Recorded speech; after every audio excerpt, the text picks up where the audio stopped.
The 12th longest river in the world is the gateway from the north of Thailand to the hidden gem of Laos, the city of Luang Prabang. But after some research, I had read and heard some pretty bad things about crossing the border. Things like people getting scammed, being sent back and having to pay extra cash. And as a solo female traveller, I wasn't very interested. Luckily, if you decide to book a luxury slowboat cruise instead of taking the regular slowboat, they can help you with crossing the border and give you the best experience possible as you spend 2 days on the Mekong River. Obviously, I chose the safer option, so I'm pleased to invite you on an epic journey where we cruise through the wilderness, visit remote villages, eat delicious food, explore ancient wonders, and enjoy some smooth sailing. Metaphorically, because it's a motorboat. This is a 2-day cruise down the Mekong from Huay Xai to Luang Prabang. Enjoy.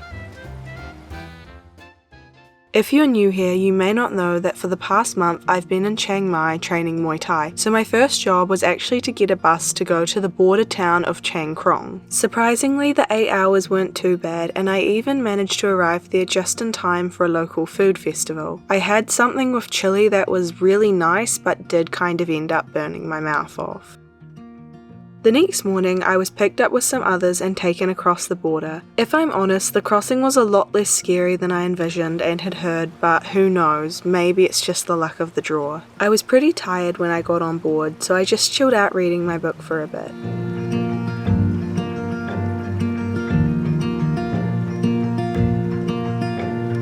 I guess the main thing you're wondering is, why didn't I just get the regular slowboat? And is it worth it spending the extra money to go on the VIP option? If I'm honest, other than the border crossing, I'd also heard some not so great things about the slowboat from people. And even though I'm a big believer in budget travel, I am also a big fan of spending money when it's going to make you feel safer and aids in easing your mental health and your stress levels. Money solves everything, you know, particularly when traveling. Do I think forking out the extra cash for this was worth it? Yes, absolutely, because even if I hadn't had a good time on the boat, it still would have saved me so much stress, and I don't think I can put a price on that. However, the cruise itself was wonderful. It was so nice to have space to lie down, enjoy a book, write in my journal, and just watch the view.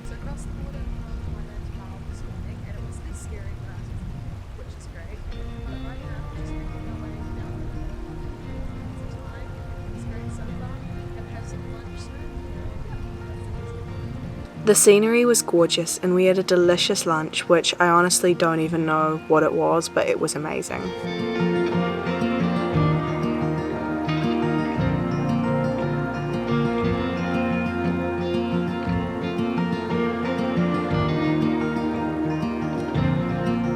After we'd eaten, we stopped at a small local village and went to their school.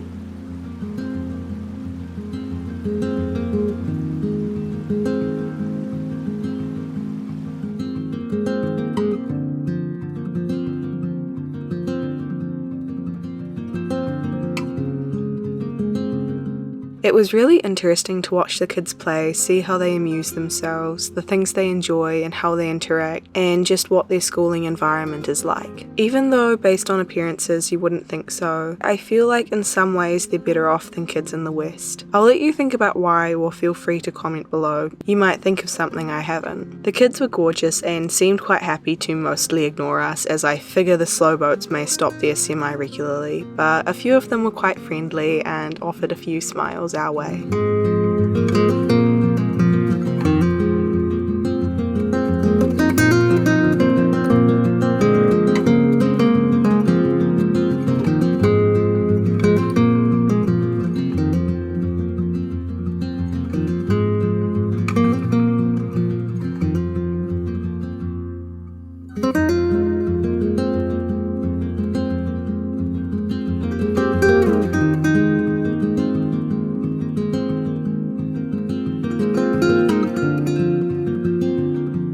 We spent a while there before hopping back on the boat to cruise into Pakbeng, the halfway point where we would be staying for the night. The sun was just setting as we arrived and it was absolutely gorgeous. So right now it's about 5 PM, we're almost in Pakbeng where we're staying tonight. I forgot how much I love being on the river. This river's really reminding me of like the Bulla and the Clarence River back home in New Zealand, in the South Island. So that's kind of nice, but to another hopefully pretty chill day tomorrow. Yeah.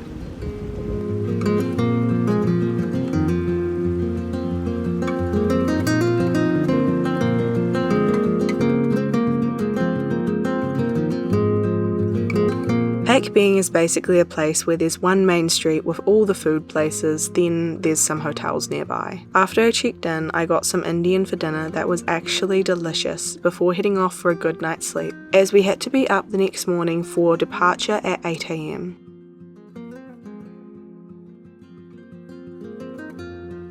The sun was just coming up when we boarded the boat and it was absolutely beautiful. I sat on the front and just enjoyed the tranquility.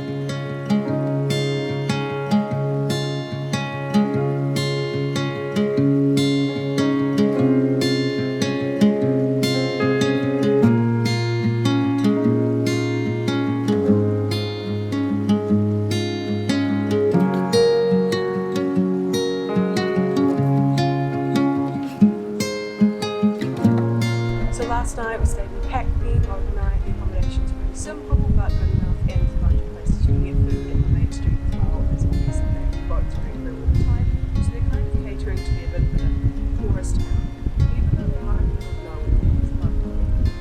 But this morning it's been absolutely gorgeous. It's a beautiful.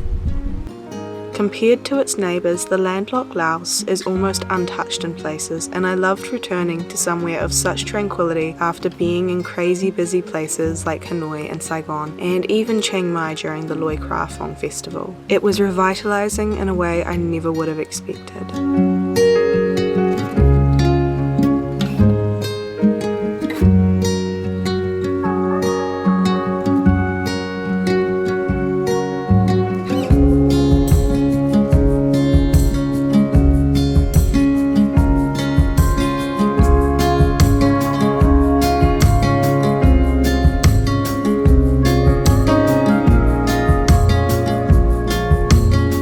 We then stopped at another local village. This one was larger and we got to wander around. I always wonder how people live in these places, what life is like for them, what opportunities they have, and all that sort of thing. Growing up in the West, you don't realise what privileges things like passports and citizenship that seem so simple and straightforward actually offer you.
We then headed through to the Pak Ou Caves.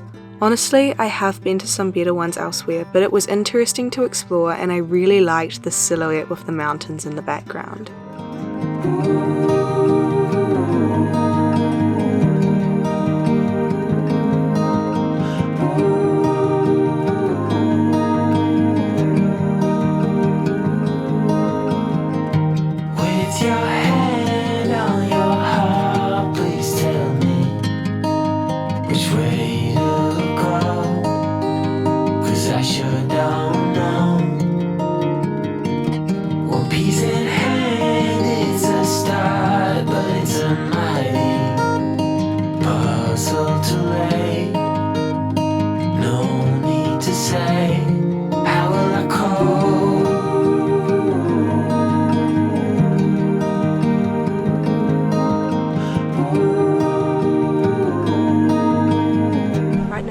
Back to the boat And then we are almost in Luang Prabang and it is time to finish our time on the Mekong, which is kind of sad. It's been really lovely.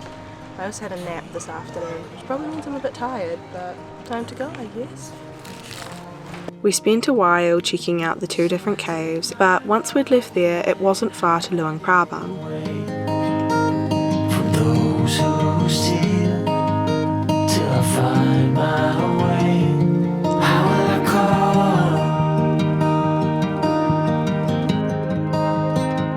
We arrived at sunset, and after checking into my hostel, going back to the budget travelling option, I grabbed some street food that I had no clue what it was, and then I found some delicious gelato that was actual ice cream, which I have not had since I left home, and then I checked out the night market briefly.